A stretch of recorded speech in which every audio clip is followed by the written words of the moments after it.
আরে মিয়া কি করতেছেন আপনি? হ্যাঁ হ্যাঁ, আরে মিয়া দাঁড়ান না, কি করতেছেন আপনি? কি করতেছেন? আপনার সমস্যা কি? আমার সমস্যা কি মানে?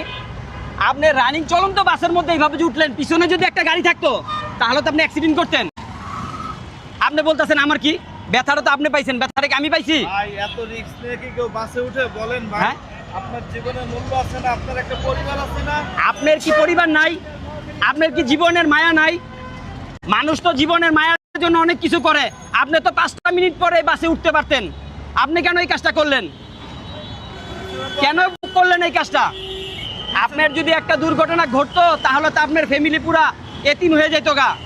তখন তাদেরকে আমরা কি বুঝ দিতাম সেটা বলেন। আপনি বলতেছেন আমার কি?